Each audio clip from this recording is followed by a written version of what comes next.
I am not Morgan Freeman, and what you see is not real. What if I were to tell you that I am not even a human being? Hello and welcome back to the FamiSafe channel. Today, my kids and I have been discussing the increasingly alarming phenomenon known as deepfakes. What are deepfakes though? In simple terms, deepfakes use AI to create highly convincing fake videos or images even. Deepfakes are a product of an advanced AI. They use algorithms known as deep learning to create incredibly realistic fake videos, images, or voices. The AI learns from images or videos of the target person and figures out how to mimic the person's facial expressions, voice, and mannerisms. The result is a video or image that can be surprisingly convincing, making it hard to distinguish from reality. Some of them are quite amazing, to be honest. So I wanted to see if my kids were actually able to distinguish between real people and their deepfake clones. This one. Yeah, that one.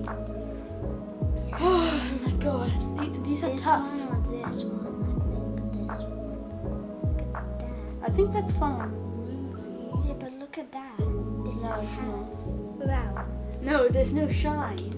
I guess by now you can see the problem. My kids could tell between some of them, but couldn't spot the fake ones on others. And the deepfakes are only going to get better and better with time, which means that it's going to be much worse for us. Now, deepfakes have made their way into mainstream and they've become easily accessible to just about anybody. Cloning someone's voice isn't just happening to celebrities for use in YouTube videos, it's happening to normal families too. Last year in Arizona, a mother had a truly awful experience when her daughter's voice was cloned and used in what's called a virtual kidnapping. A mother testifies before Congress about a terrifying day. Nothing could have prepared me for her response that she gave me next. Like, Mom, I messed up, as she's crying and sobbing. Then a man gets on the line and claims he's kidnapped Bree. He's like, listen here, I've got your daughter. You're not going to call anybody. You're not going to call the cops. I just put the phone on mute and started screaming for help. They demanded $1 million. Yet the police dismissed the complaint as a simple prank call. Then there's this news story from last year about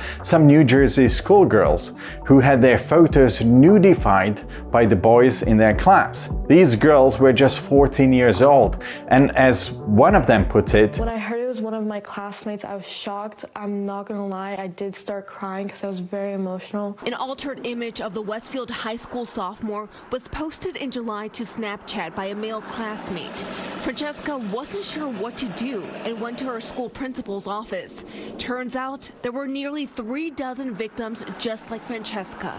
AI didn't even come to my mind. this is deeply disturbing. If kids can get hold of this tech, then obviously adults with even darker intentions can do it too. And they already use it. Deepfakes pose significant risks to our kids because they can and will be used for harmful purposes. Creating fake images or videos involving children can lead to cyberbullying or character assassination. Even though our kids may know that these images are fake, it doesn't mean that they can't still humiliate or hurt people. In more severe cases, the identity of one of our kids could actually be stolen or used in inappropriate or harmful content. There's also the danger of deepfakes being used to spread misinformation. The celebrity videos are just a bit of fun, but take for example a video of Barack Obama making speech against Donald Trump, or the videos of atrocities happening in wars around the world at the moment. How can people tell what's real? This is leading to a whole other level of fake news, and one that even adults like myself are going to have a hard time figuring out. So although we can't stop this, we can help our kids to understand what is happening, making them tech smart as well as street smart, and preparing them for a future where this kind of thing is everywhere. Here are some of the ways that we can help them. Explain to your kids what deepfakes are. and how they can be misleading. We've started the conversation in our family by showing our kids just how clever this technology is. Now we need to move the conversation onto the ethical implications of digitally manipulating people, whether they are celebrities or not. Teaching them to look for inconsistencies in videos or images that might indicate digital alterations is probably the best way to encourage them to question the authenticity of online content at the moment. This includes looking for unnatural movement or facial expressions, mismatched lighting or shadows, distorted audio. Also, get them thinking about the source of this information and to actually cross-reference it with some other reliable sources. I can't count the amount of times that I have watched something and been taken in by it only to go and search for the information myself from reliable sources and find out that most of what was said was actually fake or misrepresentation. Many content creators are guilty of this, using fakery to get views and clicks and therefore money.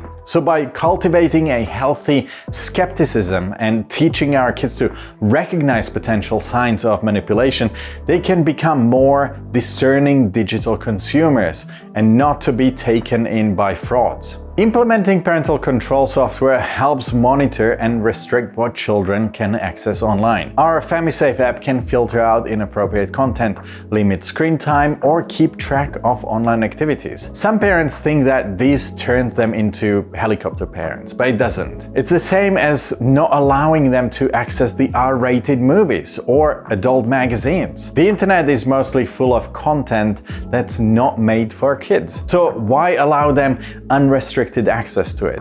As our kids grow and their interests and online behaviors change, then we can review and adjust these controls so that they're appropriate for their age and they can get more freedom and explore internet more safely as they grow. We all hope that our kids will come to us in a case of crisis. But in order to foster that trust, we need to be having regular, non-judgmental conversations from an early age about their online activities. Also showing interest in the content that they come across, the people they're interacting with, will help to create a window into their online world. This approach not only helps you understand what's going on in their online lives, but also it provides you with an opportunity to actually guide them through it. So some of those opportunities might mean that you get to teach them the value of privacy and the risks of oversharing personal information.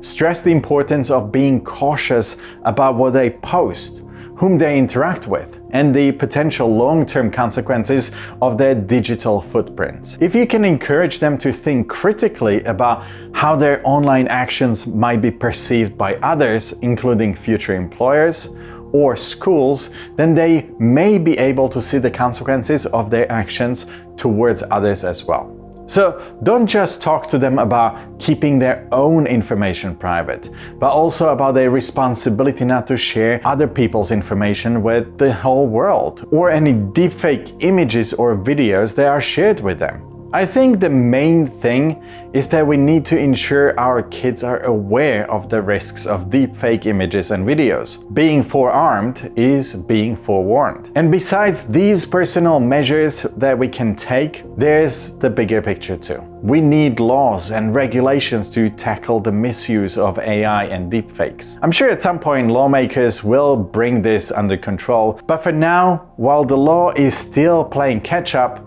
then it's up to us to advocate for ourselves and our families. So stay informed for your own sake and the sake of your kids. I hope that you enjoyed this video. What do you guys think about deepfakes and the impact that it may have on our lives? Let me know in the comments below, and don't forget to head over to our FamiSafe website to check out the app and try it for yourself. If you like this video, press the like. Don't forget to press the subscribe button for any future videos, and also press that bell, otherwise you're not gonna get notified.